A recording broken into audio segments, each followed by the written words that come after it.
So, the story of the apocalypse is a story about a single man's life.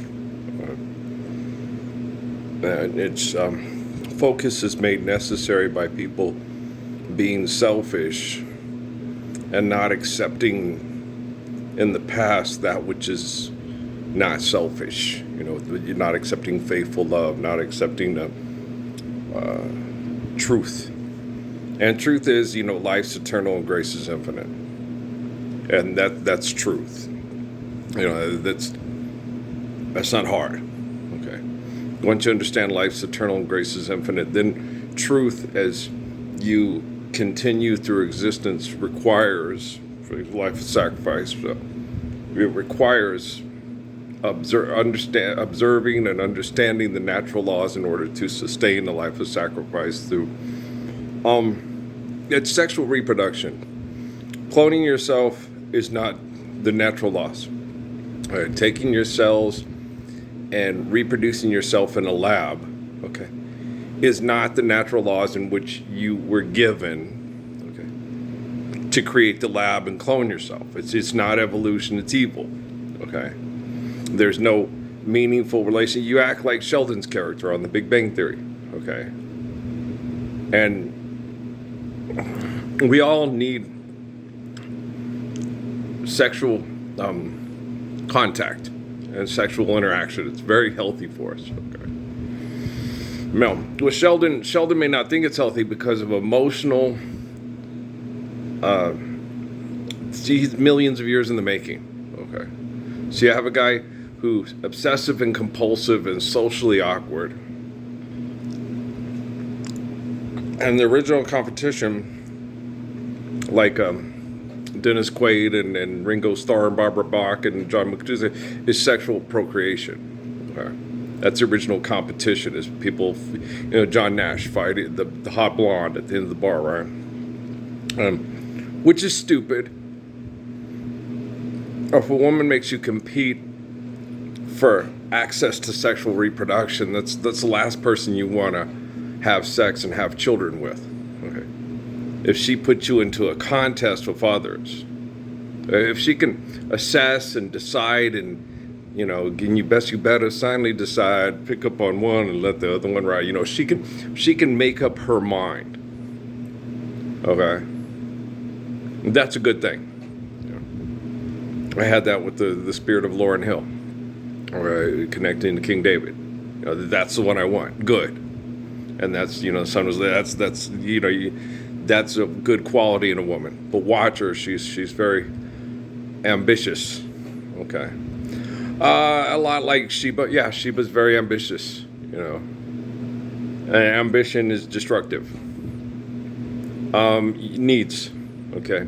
When you start wanting, you become self-destructive. Okay. Because your needs aren't being met, you want.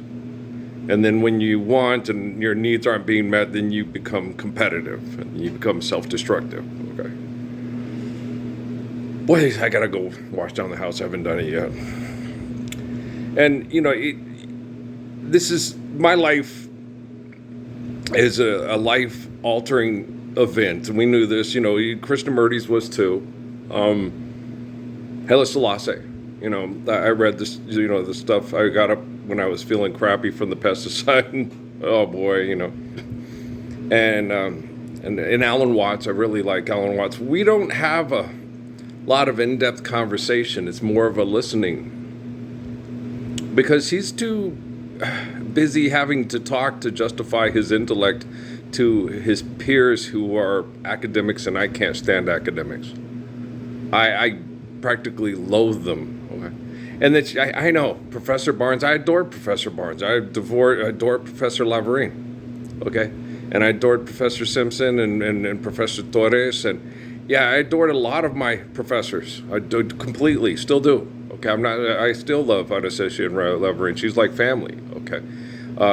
Professor Barnes too, and Professor Torres, we were like, he was like my tío, But they can't get out of the academics. It's a brain chemical addiction. When you get together with people and you think you're doing life altering things and world changing decisions and world changing discoveries, and you're not discovering anything. No, people just write shit down and then they argue over it. That's a historian. That's why I didn't want to be one. Well, just forgive, debt, and trespass, love one, eternal, faithful peace. What happened in the past? We doing that now? Well, fucking don't worry about it. Well, what's reciprocity? We're all living the Lord's Prayer now, right? Okay, prodigal, get your ass to work. Okay, now rest. That's just me. Okay, that's just the way I've been. That's the way I was born. Okay, I'm watching these kids perform for money on TV on the Kelly Clarkson show, and they're singing, and money sucks. And it's not real. It's a manipulation for the selfish and when you're selfish, you become very stupid. And you're very easily manipulated by yourself because you're selfish. Right? And so you justify everything stupid you do to over-glorify yourself because you're selfish. Now, these people's, once you become this famous person, your needs are being met. Okay? And if you make enough money, your needs are met, period. And you can just go get off like Lauryn Hill tried to do for a while there, and Jim Croce. Okay? And John Lennon. Okay, just give up the game, go become an average person, go to a remote exclusive community, and then just chill. But the thing is you're not forgiving debt and trespass.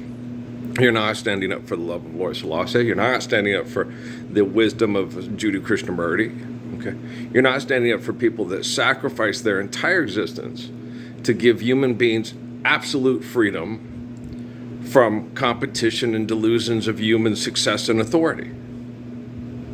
So it's that's just happening, sweethearts.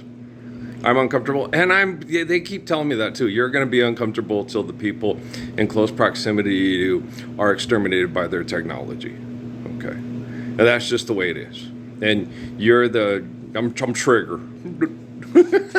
I'm Trigger, right? I'm Roy Rogers' horse. Okay. That's a joke, guys. I'm very facetious. Okay. But that's the way Rockefeller helped set things up with the other brain chemical addicts. It's got to be a game to them. Because they're sick. He was a very sick and twisted man. He was not well emotionally, psychologically. You're a lot like him. All the people in the military, people on TV selling products to be the most attractive person you can be. You're a lot like David Rockefeller. Most of you are not like me. Okay, and I'm the one person on planet Earth that's most like Jesus and David of Israel. And David's like Jesus, Jesus like David. Jesus is not a god. That's Constantine's mythology to have you guys all looking at the sky and praying to magic cloud kingdoms of Zeus. We don't believe in Zeus, We don't believe in magic people up in the sky where they're watching Lou Ferrigno and say, no, we don't believe that shit. Not even for half a second. It's when you find yourself doing it, you're like, what the fuck am I doing? Poor biological brain damage. You have brain damage. You're collecting to the relative group defects. And so you have to just go, okay. Like this one with this poor girl with the good feet store thing, right? She doesn't need to pay extortion to live here. She needs to rest when she needs to rest, and she looks really cute, adorable, and healthy, right? Now, when the little blonde on the Good Feet store thing on the Clary Clarkson show, she's adorable. She's cute little fig. She's adorable, right? She came up to you and said, I love you too. You'd be like, now I'm dreaming with you tonight, right? And she needs to be able to rest when, the Buddhist understandings. When you're hungry, eat. When you're thirsty, drink. When you're tired, rest, right? And we understand, okay, she's got these foot problems. Now, and she's not the type of person, obviously, by her figure and her exuberance and stuff, to just sit down and get out of shape and not feel good about herself and make other people do the work for her. She's just, by nature, not that type of person. You can just tell by just the quick observation and how you feel if you connect to her, right? She wants to get up and help, with the babies. She wants to get up, feed the babies. She wants, let's all get up and clean the table, and let's all do this. Everybody do their part. But then with that foot thing, she'd also understand, okay, this person's hurting, empathy and respect. Okay, let's give them a rest and let's get up and we're all feeling good tonight. We'll pick up the slack, right? Hey, you guys got to understand that stuff. This detoxing stuff is for the fucking birds, and being poisoned by perverts is for the fucking birds. It's getting more and more. It's sad to me because I wanted to see how my body could recover naturally. Once the technology exterminates all the people in close proximity that are brain chemical addicted to what they're doing, and it's becoming more and more apparent. I probably might need medical stem cell research therapies to recover from this constant insidious abuse because of these dysfunctional linguistics genocide operations set up by these psychopaths on the television set. So it's like, that's depressing to me. I was excited. I wanted to try to do it naturally with a woman's love and fresh air and my kids and, hiking with Tim and Buggy and, and getting to know Crummy Cake, and other, if I have a different wife, getting to know her kids too. Well, I'm 58. I'm pretty sure. I hope she has kids. I like kids a lot, so I'd like a woman who is really a kid person. That's one of the things that when Peggy said that to me, I talked, well, if we get money and then the kids can come, she says, no, I'm not raising it with them. We ain't living together. And I told her that. And she goes, well, we haven't been intimate, and I'm okay with that because we're not meshing. It's not working.